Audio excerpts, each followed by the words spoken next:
What I'm going to do is share my screen with you. I do have a PowerPoint, so let me just share that. Hopefully you can see it. Just let me know if you can't. Can everybody see that okay? Can you give me the thumbs up or if you can? Okay, great. The first thing I want to do, this of course is my title slide, but I want to give you an overview of what I'd like to cover tonight. What I want to do is introduce you really to some of the individuals that I discovered during the research process, right? And these are individuals in Birmingham's first 4 Jewish families. Part 1 is just going to cover who they were, where they were located in both time and place, what they did in the city's first few decades. And more importantly, I think I'll explore how they work into Jewish settlers' participation in Birmingham's development as a whole. As you can see here on this slide, and I will be looking to the side sometimes, I have a double monitor and that's appearing over here. So if it looks weird, that's why. I've written down that this is both seen and unseen development, right? So it's like the city's economy, building projects, businesses, industries, things that you can see, as well as development that was associated with local identity, like social values, popular ideals, and public memory, or what a lot of people call local history, right? Part 2 will explain why certain details and people are either included in or excluded from tales of the city's founding. This will relate to really what inspired residents to record their or other people's actions and the stuff that they drew from to do so, right? This discussion is going to come with a couple of disclaimers, so I hope you're not too disappointed by them. First, lots of the concepts that I'll mention were created by and for middle and upper class white people, right? And these things were sometimes challenged or shifted by marginalized groups, which included a lot of workers in the city, Black and white, male and female, Jewish and non-Jewish, right? So I'll ask you to keep that in mind as I'm talking about those things in part 2. Second, I'm going to be telling you right now what I'm not going to be focusing on. I'm not going to be focusing on these people's Jewish identities, the founding of the Jewish community, or the anti-Semitism that they may have faced, but repeatedly denied having faced, right? So I'll mention that a little bit, but I'm not going to go into great detail. What I'm concentrating on instead are their participation in social and economic development, which you'll see is quite extensive.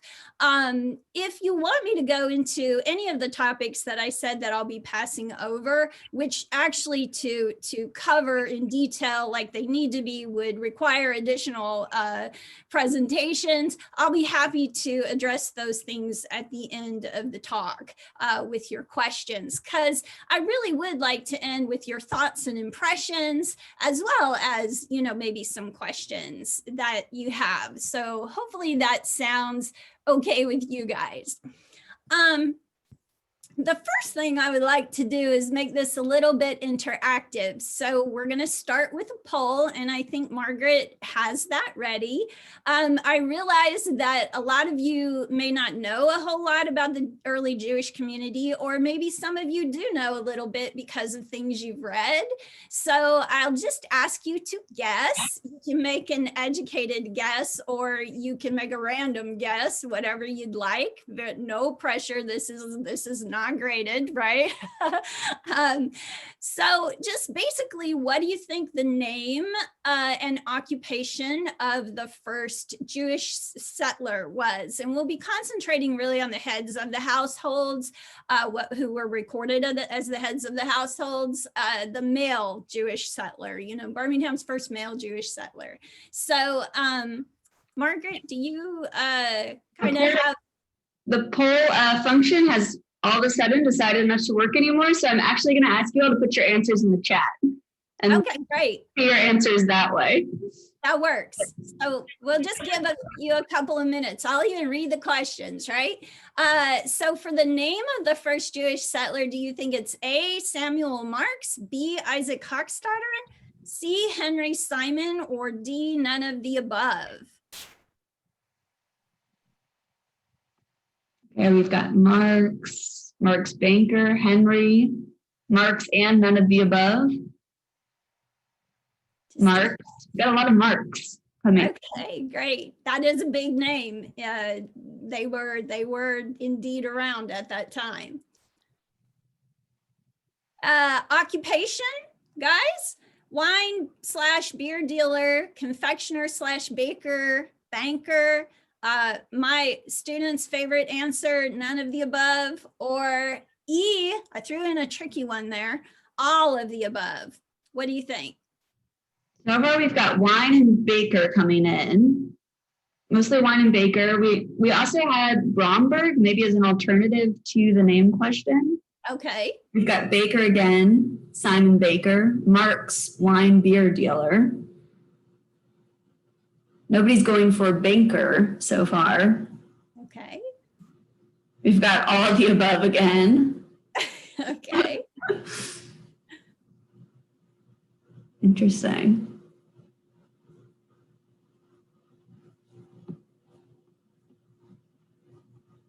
More baker. Okay. So just another minute and we'll move on in the interest of time. Everybody got their answers in? You feel good? If not, this is your last chance. Countdown kind of thing. We've got more. We actually have our first banker guess. We have one guess for baker. Great. And I think you'll find out the answers later. We're not giving them the answers yet, correct? Well, right. So as I continue, you'll find the answers out. As you guys are doing that and finishing up, what I'll do is kind of orient you to how my slides are going to work. So I'll be talking about a lot of dates, and I've just found through time that it helps to put a timeline in. So all of the slides will have a timeline at the bottom, and then I will populate these slides as I continue to talk at appropriate periods. The first question, what is the name of the first Jewish merchant or person in the city, the head of the household, was actually D, none of the above. The first family's name was Simon. So if you guessed Henry Simon, you were close.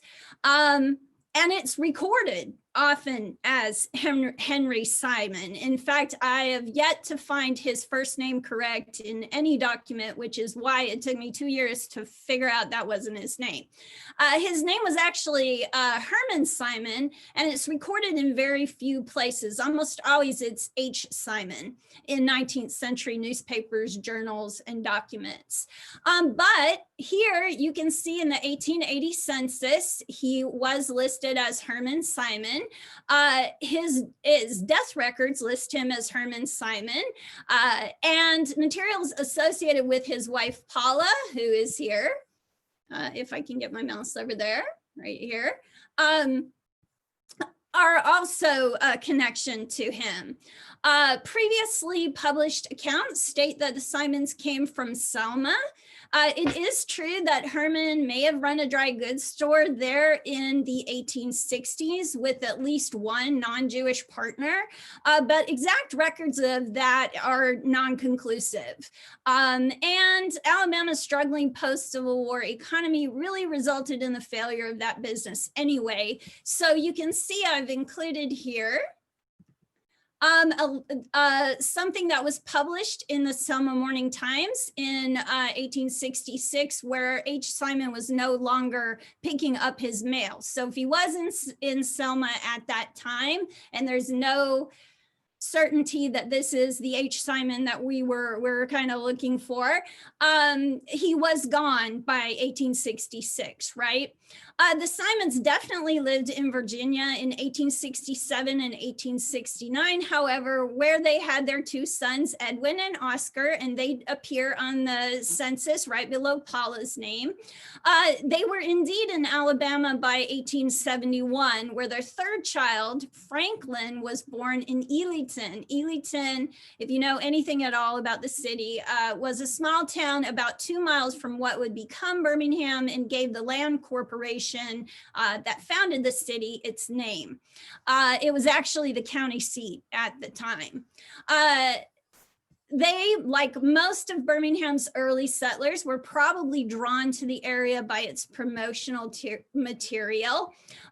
James R. Powell, the president of the Elyton Land Company, and again, this is the Montgomery Corporation that established the city, Birmingham, used the regional and national press to really proclaim the glories of the area's rich natural resources and his new city, brand new city, Birmingham's potential as a railroad hub. Although this guy wasn't too great at city or financial planning, he was a marketing genius, right? And he knew the value of advertisement and good connections. In the early 1870s, Birmingham was muddy, it was violent, and it suffered from a housing shortage. But Powell was able to kind of build this industrial, progressive image that was really appealing to people who were desperate for economic recovery, like the Simons after the Civil War. And this was even in the midst of a cholera epidemic and a national financial panic in 1873. The Simons were welcomed for their commercial networks and expertise. Most early Jews, as I think I mentioned, maybe I just hinted at it, reported very little anti-Semitism in the city in the 19th century, which would change through time. But early, there were not very many Jews here, and they didn't report much. The Simons were also among the group of early settlers and investors who embraced Powell's vision of this thriving modern city, which was kind of right in the middle of nowhere, and it was very muddy, and lots of the railroads were failing at that time because of the panic. And, you know, honestly, one cynical settler's comment when he arrived was that you really needed to drink a whole bottle of whiskey to buy what Powell and his land company were selling. But the Simons, they embraced it, like some of the other early Jewish settlers, and it paid off for them in the end. Herman Simon's first business was a confectionery. It's included here at the top, right? As part of a list of Birmingham industries that was printed in the Birmingham Iron Age in 1874. The Iron Age was an early newspaper that had a lot of ties to Powell and his company, the ELC.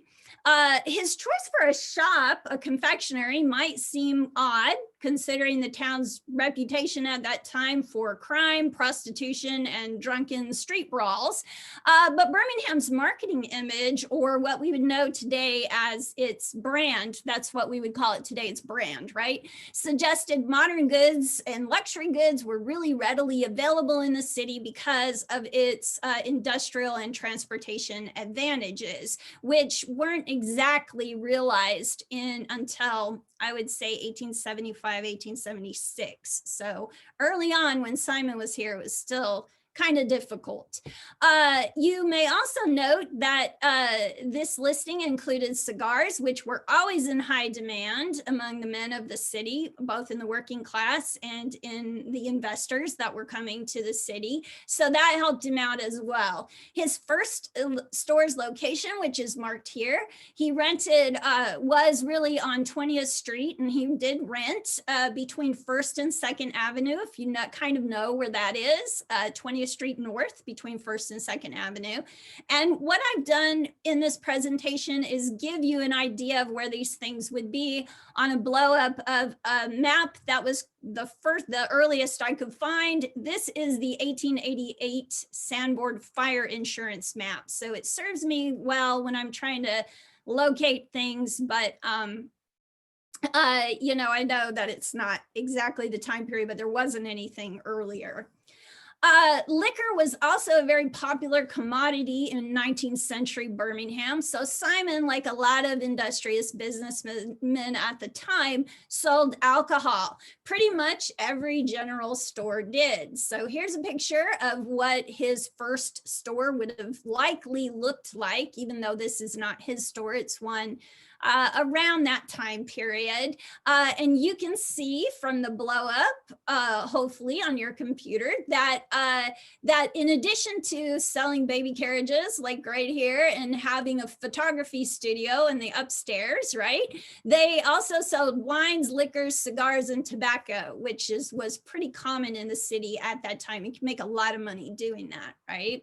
By 1878, Simon had been arrested for possessing illegal, and that really just meant untaxed, homemade brandy that he made himself. But his run-in with the feds really didn't do much to discourage him from the alcohol industry. By 1884, he had turned one of the shops that he had actually bought into a saloon. By then, he was owning property in the city. And here you see that listing in the city directory where he owned this. It had once been a store on 20th Street, and he had turned it into a saloon. In the late 1880s, he made so much money in his saloon, he was able to buy first another piece of property that became his son Edwin's saloon and his office. But soon he again had made so much money in the city that he was able to buy the entire block. So he bought this block that I've circled here, and he created the Simon Building, which was a 3-story building that where he was able to rent out the shops underneath as well as the rooms above, right? And he made so much money with that even though there were signs of another financial crisis kind of, you know, coming into play in, I would say, in November of 1890, in 1891, he opened a bank. This bank advanced cash for rents, exchanged foreign currency, and offered loans to those who needed them. Now, he was able to do this when other people didn't have a lot of money. Right. You notice that, might notice, and if you can't see it, I'll just go ahead and read it to you. He opens the ad with, notwithstanding the hard times and scarcity of money, which was common by 1891 when he opened his bank. By the time Herman Simon died of a stomach ailment at age 82 in 1908, the newspapers kind of held him up as the quintessential example of the American dream, right? He started with nothing in Birmingham, and they stated he had accumulated, quote, nearly $1 million of fortune. And that's, you know, I don't know if that's true or not. I haven't been able to prove that, but he was extremely wealthy.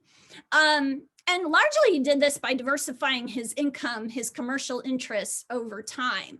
So if we go back to our original quiz question, what was the first Jewish merchant's occupation in the city? We see that the answer would have been all of the above. He was a confectioner, he was a banker, he was a liquor dealer, he was a banker, he was so much more, property owner, right? A developer.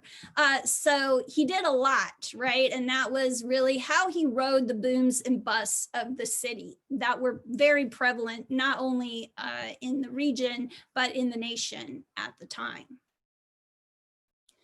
The second guy that I'd like to talk about is Charles Newman.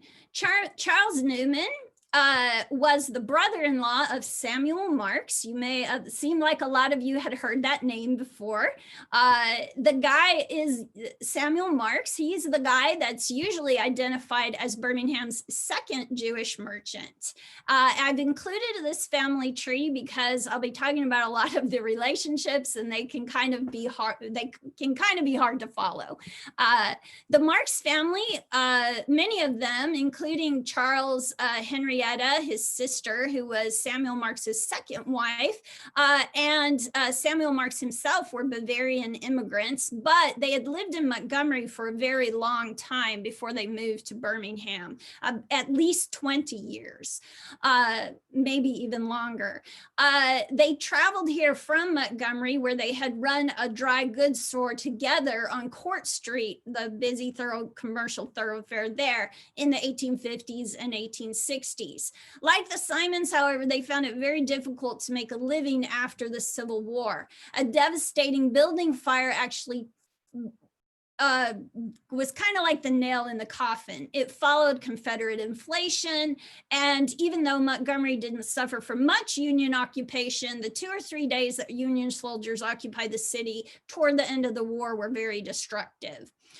So all of this really caused Samuel to succumb to bankruptcy about 6 months before the national panic in 1873. When their mortgage was confiscated, you can see the newspaper article here that outlines that was in the Montgomery Advertiser. Samuel and Henrietta moved with their 4 children. They only had 4 at that time: Rosalie, Ferd, Otto, and Jenny. To Elyton, like the Simons. They sent Charles Newman and Morris Marks ahead. You can see Morris Marks at that time was from a previous marriage. He was Samuel's son from a previous marriage, and he and Charles were about the same age. I think Charles was 25 at the time, Morris was 21. So they were sent ahead to kind of scope out Birmingham. Birmingham, again, was heavily advertised all over the region. Eventually all over the nation. Powell did that all over the nation, but it definitely was heavily advertised in Montgomery, where a lot of the stockholders of the Elyton Land Company were from. The 2 younger men's early arrival is also unsurprising because it reflects common patterns among Jewish migrants, both domestic and transatlantic, to send young single men ahead to a new area, whether was a city or a country, to kind of check out its economic potential. Sometimes it's social potential, but mostly it's financial potential. Charles and Morris had both worked in Samuel's store as either clerks or partners at some point in Montgomery. So they both kind of attempted to open dry goods stores of their own. And they are noted on the that Birmingham Industries 1874 list that Simon's Confectionery was noted on as well. You can see that Morris Marks ran a dry goods store on 2nd Avenue, and Charles Newman's was on 20th Street, just across the street from where Simon was operating in 1874. Shortly after this list was published, the rest of the Marxes arrived. I think it's possible that Henrietta was pregnant with Bertha when they came here. If not, she got pregnant shortly after. Bertha and Hugo were both born in Birmingham, first Jewish children to be born in Birmingham. By then, though, business had substantially slowed. Half the population took off during the cholera epidemic and the national panic. So by the mid-1870s, mid-1874, by the time they got here, business was hard, right?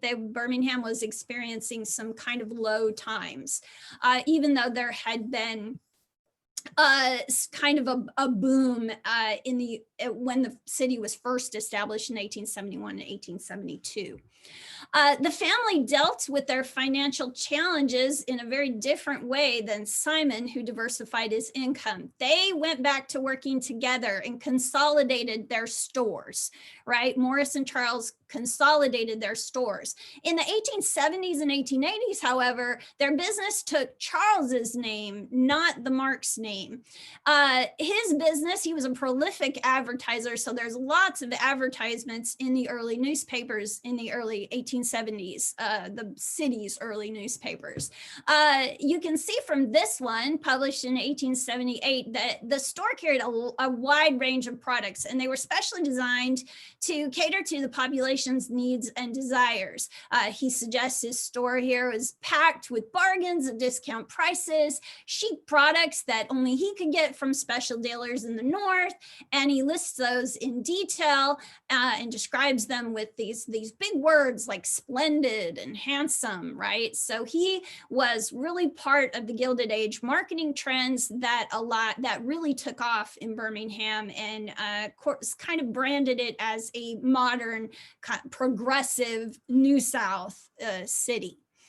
By 1876, this was published later in 1878, but even as early as 1876, Newman's was becoming one of the most popular stores in the city. The Marks family stayed on 20th Street, but they were able to rent and refurbish 2 huge storerooms in the National Bank building. And I have a picture of a lithograph, actually, of what 20th Street looked like in 1880, 4 years later. So it didn't look that different in 1876. And they were in this building, kind of to the left here, or I'm sorry, the right here. This was rented to somebody else, and they were kind of in this area with their stores. I believe that Simon's store was here, and Charles's first store was here, and they were able to move to kind of a better area. While Charles was becoming kind of the commercial face of the family, Samuel Marks continued to work quietly with Newman as his business partner, and Morris, although he worked in the store, really worked hard to cultivate the family's social and political connections through fraternal orders, and also through the kind of some Democratic Party factions. Isaac Hochstadter, who I'm going to talk about next, actually did that as well. Samuel died, you can see in the timeline, in 1886, and as he too grew older, Charles Newman trained Ferd Marks. So we'll go back to that family tree. Ferd Marks was the eldest son, to kind of take over the family business. Otto and Hugo took the wealth that the Marxes had accumulated in the city and started an investment firm that actually is still in a very different form, but still in the city today. So Ferd Marks, however, became the department store guy, like his uncle and his half brother Morris and his father Samuel. Ferd ran a large department store on 2nd Avenue from 1891 to 1911. Newman's, however, the work that Charles Newman did was the forerunner of a lot of, not just Ferd's store, but a lot of Jewish department stores in Birmingham. Department stores that Birmingham became famous for, including Block's and Loveman's, which were established later in 1885 and 1887. Okay, so the last person I want to talk about is connected to this guy, Isaac Hochstadter, the most prominent member of the 3rd Jewish family to move to the city, who actually arrived from Philadelphia. He came from Mississippi, where he was trying to start a store with an uncle, but the family was from Philadelphia, where he graduated from high school. Highly popular among professionals and the working class, Isaac was a member of several fraternal organizations like Morris Marks. He was also a member of the 1st Fire Department and very prevalent in local politics and a local militia in the 1870s and 1880s. Like Herman Simon, he soon found liquor a lot more profitable than dry goods, and he switched over to selling alcohol in 1880. Isaac's first partner was recorded as S. Wise in 1887 by John Witherspoon DuBose, a local chronicler of Birmingham's history. He actually wrote this book. I don't know if you can see me, but giant book. So that's where he appears. And this is the excerpt from this book. I actually took a picture of, I have a first edition. My husband was wonderful and bought it for me for Christmas. So I was like really happy about it. So this is actually from the book, right? And you can see here that it says he was in dry goods until 1880 and then went into the liquor trade with S. Wise. Although this person is largely assumed to be a man, this person is most likely Sophia Wise. Sophia Wise was a Jewish woman who moved to the city with her husband Abe and 6 children in 1879. Sophia and Hochstadter's partnership, if it ever existed, I actually think he was partners with Abe and not Sophia, didn't really last long. By 1882, as you can see from her very large ad in the Iron Age, Sophia was running her own company, liquor and cigar company, which doubled as a saloon and was listed under her name, Mrs. Sophia Wise, not Mrs. Abraham Wise, in local directories. In keeping with the city's love of commercialism and hyperbole, Sophia promoted her store as the largest liquor house in Alabama. You can see the wide range of products she offered, as well as money back, refund, right? And she also delivered. So again, keeping with that modern image. Unlike the Simons and the Marxes, Sophia and Abe rode Birmingham's booms and busts in a different way. They ran separate businesses throughout their professional careers. When she did decide to expand her business in 1888, she did so with not her husband, but her brother-in-law, Moses, who ran downtown bars both before and after their partnership as well. They decided to operate the Metropolitan Hotel, which is shown here, in an effort to benefit from Birmingham's then busy railroad traffic. Okay, so it's only the side of a Library of Congress map, again from the 1880s, that shows, where you can only see the side of the Metropolitan, but it's on the Sanborn map as well. You can also see that it's across the street from the Union Station, that huge building in the forefront with the train and the train tracks in front of it. So prime location, right? Sophia and Moses hired Abe as their clerk. They held fancy dance parties like this one for Samuel Marx's daughter Bertha. You can see how busy this is. This is Morris Avenue, so very busy part of the city. And in 1892, when she decided to get out of her professional career to concentrate on her religious work, she passed her connections to her son William, who then opened a liquor and cigar store on 20th. Okay, so this is going to start my conclusion, which is going to take me just a minute to go through, but it's kind of like part 2, right? So this is kind of an examination of why we don't know about these people, right? If they played such a prominent role in Birmingham's early history, or even Birmingham's, even if we narrow that down to Birmingham's Jewish history, why are their stories hidden, right? And the answer is kind of manifold, right? We often think of history as a bunch of collective facts, but in truth, people, as I'm sure you know from personal experience, do not act, think, or write in a vacuum. When events are created and shared, whether they be at the time they occur or a decade or even a century later, right? They are influenced by who's writing them down, how they do so, and why those things are noted at that particular time. That means that rather than being a thing that just is, history is kind of a thing that is produced. And in the late 19th and early 20th century, Birmingham's history was largely produced by its marketers, which makes it essentially inseparable from its promotional material. A specific image of the perfect resident was created in Birmingham about 10 to 15 years after the city was established. It spread through what passed and has frequently been cited as local history, but really was designed to draw new settlers, right? So in books, newspapers, journal articles about the early city, model citizens were branded a certain way, right? The ideal citizen was a white male, dedicated dedicated to the city in the South, even if he was from the North. And unlike his rural neighbors, he was a fast-paced visionary who saw potential in land, railroads, industry, and natural resources.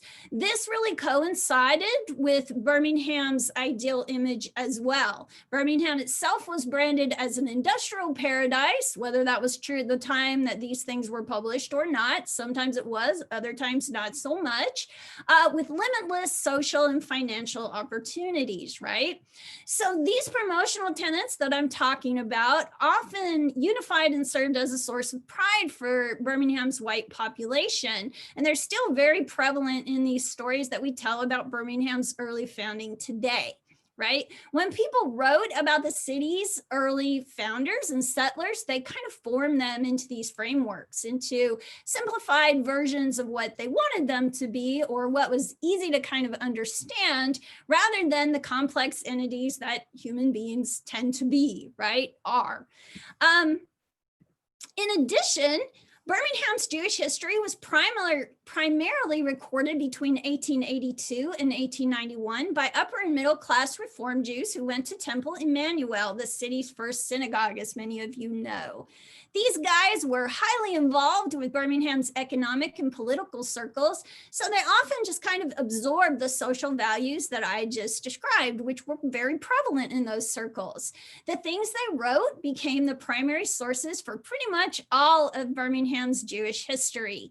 They were also part of broader efforts to demonstrate American Jews' key role in US growth and progress to kind of combat one of the waves of anti-Semitism and xenophobia that periodically characterizes our nation, unfortunately.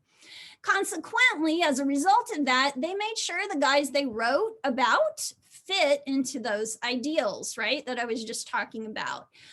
And I think they did this implicitly. I don't think that they did it. I think they did unconsciously. That's just how they thought, right, and wrote, and they had internalized these things. So they wanted to present them in the best light possible. And there's nothing really wrong with that. It's just kind of the way that it was. The stories Jewish chroniclers, I want to stress, were not wrong. The people they featured, which were frequently Emmanuel's board members, weren't always as one-dimensional or as perfect as they appeared, but they demonstrated the same business acumen and tenacity that I'm talking about with these other settlers, Simon, Newman, and Wise, right? Which makes them very admirable, very important to note. And their tales tell us a couple of things. First, how Jewish settlers utilized a particular local sense of place and space to their advantage, both in their actions and in their writing, and that Jewish settlers didn't just reflect Birmingham's definition of model citizenship, they helped shape it, they helped formed it, and made sure that that included being Jewish. So while we need to read these works in context that were written in maybe the late 18th or late 19th or early 20th century, the things that were and are still being recorded by the Jewish community are very important pieces of local identity and public memory. So it's important to remember that, right? Stories like the ones that I shared tonight expand our knowledge of Birmingham's Jewish past rather than correcting it. We have hard evidence, obviously, that Jewish men and women have been instrumental in shaping the past, which can only increase our knowledge of the city. And that's important both now, right? Then, now, and in the future, right? So that's all. And I'd really like to kind of know how you guys feel about, or your impressions, your thoughts, your questions about this stuff. And I will end there. So our intention always, as always, is to expand knowledge, which is a good thing, right? So here's my photo and document credits so I don't get in trouble with any of these people. But otherwise, that's all I really have. So I'll stop sharing my screen. Thank you so much, Melissa. I'm sure I can join everybody in saying that was completely fascinating, and I just learned so much. I feel like I need to absorb it all. We have about 15 minutes left, so I would welcome you all to put questions in the chat if you have them, and we'd love to answer a few questions. So I have some, but I'm going to let other people go first if they have them. So I'll give you all just a second if anyone wants to start. We've got some interesting and thank yous. I mean, there are a lot of questions that I could ask about the actual content, but something interesting that's also to consider, and thank you so much for this presentation, I really enjoyed it, is how did you go about performing this research? How did you know that some of these primary documents existed? Was there literature that you were already beginning with? What kind of primary sources did you have access to? Were some of them oral? Generally, can you speak to how you're able to do some of this? Sure. Yeah, that's a great question. Thank you so much. I followed trails. So I started with some of the previously published accounts, and I followed trails that were associated with them. So I looked at the Jewish Ledger. Birmingham had a special edition of the Jewish Ledger that was published in 1899. There was also a special edition of the Reform Advocate published in 1911 that is often used in many different narratives about the city's early history. Once I figured out who Sophia Wise actually was and who Herman Simon was, I was able to trace them through census documents, through birth and death certificates, immigration papers of their families or themselves, if that was relevant. For Herman, it wasn't, because he was born in Louisiana. Herman is really difficult to find. He, in the historical record, I think it's possible he may have changed his name, so he's hard to find. Oh. But yeah, that's kind of where I started, and then I kind of proceeded outward, both backward and forward from that point. So hopefully that answers your question somewhat. Melissa, this is maybe a related question. A few people in the chat are wondering also, how you got interested in this research, what led you to this topic. I would love to hear that answer also. It's a winding path, actually. I started out when I worked for the Holocaust Center here in town, which was a great experience. And I actually started there as an intern, a volunteer intern, and I got very interested in the refugee assistance that was provided by a lot of the Jewish community in the late 30s and then throughout the 40s and the early 50s. And so that was where I started. And I was like, oh, well, I need background information. So I began digging into background information, and I became so interested in the early city that my project just went whoosh and kind of went backward. I still want to go back to those women, because what a great story that is. But eventually, that's a project, I don't know, the civil rights project is project 2. So I used to always say it's project 2, but I guess that'll be project 3. So. Well, here's maybe another project, maybe one you've undertaken or going to take on. Somebody is wondering if you were able to trace those first few families to current families in Birmingham or other cities. I have not. That is for the book. This was the dissertation. So it's still, I always consider my research kind of a work in progress. And I would love to become contacted, just put in contact with some of the relatives of the, so if anybody knows anybody or if anybody's related, I would love to please contact me because I haven't really had time to the dissertation was kind of all consuming to trace those families to the current day, but I would love to, yeah. That would be so interesting, and we have questions flooding into the chat. So this is great, and so I'm going to throw another one at you. Okay. One question that's come in that says, "How did these Jewish families get along with or relate to the industrialists who founded Birmingham?" That's a great question too. Some of them became involved with industrial projects kind of on the side, or were related to other individuals who were connected to manufacturing and industry, or for example, through a lot of these fraternal organizations, they became connected to these people. And you don't often find, in fact, one of my advisors is Dr. Mark Bauman, who if you know the name at all, you might not, but he told me once that in the Southern Jewish history, hardly anyone is ever related to the Knights of Labor. And I just found that wasn't true in Birmingham's case. There were a lot of people related to the Knights of Labor, including Emil Lesser, who helped found the suburb of Powderly in the city. And they were connected to the industrialists. Also, Isaac Hochstetter, I think, was involved. He had a lot of side projects. There were a lot of side projects that people did that I want to dig more into. I just kind of scratched the surface, but I came across newspaper accounts where there were side projects with railroads and with like internal lines and things like that, also that didn't end up coming to anything, but there were investments and things like that. So it was like more behind the scenes. Morris Adler also is the only like Jewish industrialist that I know about, but I know of him, he's at least one, right?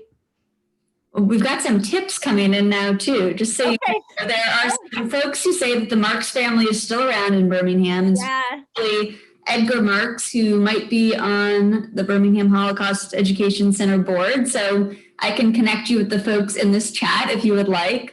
That would be great. And also just sent us a little interesting tidbit about the first high holiday service apparently being in the Simon residence in 1881. So thank you everybody for your tips. Let's see if we can get through a few more of these questions. Another question that we had was whether or not any of these settlers were tied to the founding of religious organizations, which I know you said was a little outside of your scope, but is a great question. And I see David giving us a thumbs up. I don't know if he likes the question or if he's saying yes. Yes. Yeah, I could actually probably do a complete, if you would like me to, one day when my teaching settles down, I could do an entire presentation on how these individuals were involved in the founding of Emmanuel, which was, I think, the first high holiday service. Those of you who know are I'm trying to draw from my dissertation, but I believe it was 1881. And then the congregation was established in 1882, if not within 2 or 3 years of that. Isaac Hochstetter was the first Sunday school guy. And he actually, during my research, he's given credit for it, and because he was a man, and that's the way it worked. But actually instrumental in that Sunday school around that time period was a young woman named Nettie Newman. And no relation to Charles, but her family, also from Montgomery, moved here in the 1880s, early 1880s, and she was right there with Ben Jacobs and Isaac Hochstetter in that first Sunday school, working hard, and she was only 16 at the time. So yeah, very involved. As someone mentioned, Simon's Parlor served as, they had a very nice, humongous house. And for the time, right? For the time, served as the, where they would have a lot of their meetings, right? And the first meeting was held there for high holidays, the first service. Also, Samuel Marks and Morris Marks, I believe, were charter members of Emmanuel as well. So yeah, Abe Wise and Isaac Hochstetter, as I mentioned, were both early presidents, and Sophia Wise and Paula Simon helped found in 1898 the first chapter of Birmingham chapter of the NCJW. So women worked very hard too. Yeah. Great. Wow, so interesting. I'm going to use facilitator's privilege for a second to pluck out a question that I found interesting that came in the mix of questions. Barbara asks, did you find early involvement as socialists or organizing in labor? So Knights of Labor, yes, but for the most part, not so much in this period. I think Margaret and I both know someone who specializes in a later period with the Workmen's Circle, Josh Parshall. Partial. How do you say his last name? Partial. Josh Partial. He is really an expert on that, and that was a later period. More when you had I break down my research into waves of people who came at various times. And that was the Eastern European people of Eastern European descent, more toward the turn of the 20th century. And a little bit later, not as early as I'm talking about here. Yeah. Okay, great. Thank you. And now I'll go back to reading them in order, and I'll ask the next one. I think we probably have time for maybe two more, and then I'll answer a logistic question that just came in. One question that came in was there a time period where we saw the Jewish population start to grow quickly? And this person is wondering too if this was tied to the World Wars or the Holocaust. I don't go that far, but I can tell you that even before 1911, the patterns in the Jewish community and its growth largely followed the patterns of the city. So when the city had a large influx of people, you would see that in the Jewish community as well. You had a lot of chain migration, which a lot of immigrant and various ethnic communities in Birmingham, you see a lot of chain migration, word of mouth. You know, when people were doing well, that spread, right? And they were like, come here, it's great, you know, whatever. And you had a lot of people who kind of floated in and out of the city. The Wises were the fourth family. And you see a lot of pickup in the 1880s with the boom of the city in the 1880s, when other people were also coming to the city. But the Wises were the fourth family, but the two guys that kind of migrated in between floated away. So you see a lot of, if people didn't really like the city, didn't really like its vibe, didn't like the way things were done here, they would leave. But you would have other people who would come in, you know, that would visit and etc. And like I said, those patterns generally follow the patterns of the city. I don't go, I stop before we get to World War I. I stop with, my research stops with Morris Newfield's and Emmanuel's kind of recording of the history, because a lot of my stuff's tied to social development and public memory, with the recording of that history in the Reform Advocate in 1911. So I don't go past that, but I can tell you otherwise it followed the patterns of the population in general. Thanks for that answer. And I think the last question we'll end on is actually from Rabbi Stephen. So glad that he's here to join us. And I think it's a great clarifying question. He says, why didn't those who told the early stories that shaped the identity of Birmingham want to focus on Simon, Marks, and Hochstadter? Were they too much involved as merchants, and lists all the different merchants, cigars, liquor, baker, property, banking, department stores, and not engaged enough with land industry, mining, natural resources that the Montgomery Corporation wanted to present? So is it about sort of the lack of industrial tie-in, or I think is wanting more information on, you know, why those weren't the right people for the story? Well, I'm speculating, of course, but I believe that it was all about connections. So you see Isaac Hochstadter a lot. He was a politician. He was elected alderman 4 times before there even was a very large Jewish population in the city. Highly popular guy. And he would move around with districts and made a lot of connections through fraternal organizations, and also he was very savvy. He would switch Democratic Party factions when it was beneficial to do so. He was very gifted in that respect politically. And I think it was about networking. You know, who knew about you, how they viewed you, how they viewed your role in the city. even though Simon did so much with physical development, and he is mentioned here and there, I think that, you know, I just don't think he had the same kinds of connections to those founders, to those investors, to those industrialists as other people. That explains general history, right? Where you do find the Hochstadters a lot. I think in Jewish history, I think it's related to the time period in which it was written. And a lot of this was produced by kind of Emmanuel's movers and shakers. And they, they wrote about people they knew and families they the Simons had kind of floated away. Sophia Wise wasn't going to get written about because she was a woman who made her living in the alcohol industry for quite some time, and that just, you know, that image wasn't very good. So if she is ever referenced, she's referenced for her social work and her benevolence work. Newman was not practicing. He didn't practice a lot. He belonged to Emmanuel, but he wasn't as prevalent as Samuel Marks and the rest of the Marks family were. So you see Samuel Marks getting written about a little bit more. And you see Bertha Marks and her husband, who was an Adler, and that's that part of the family. And Jenny Marks married Isaac Hochstadter's brother, and she's written about somewhat, but not a lot.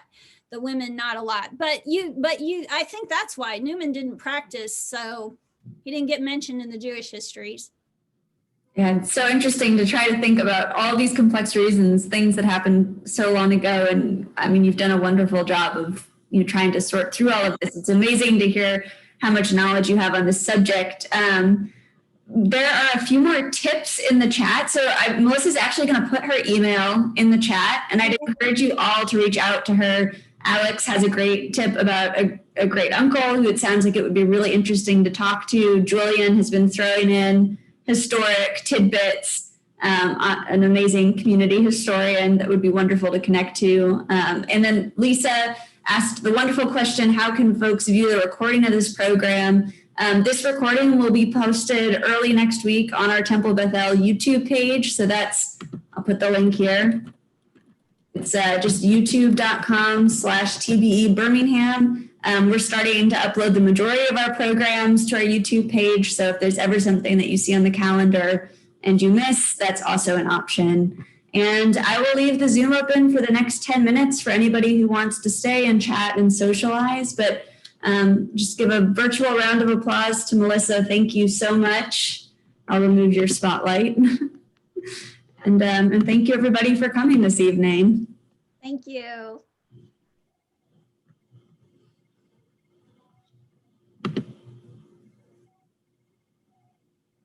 Thank you so much, Melissa. And thank you everyone who came and attended and got excited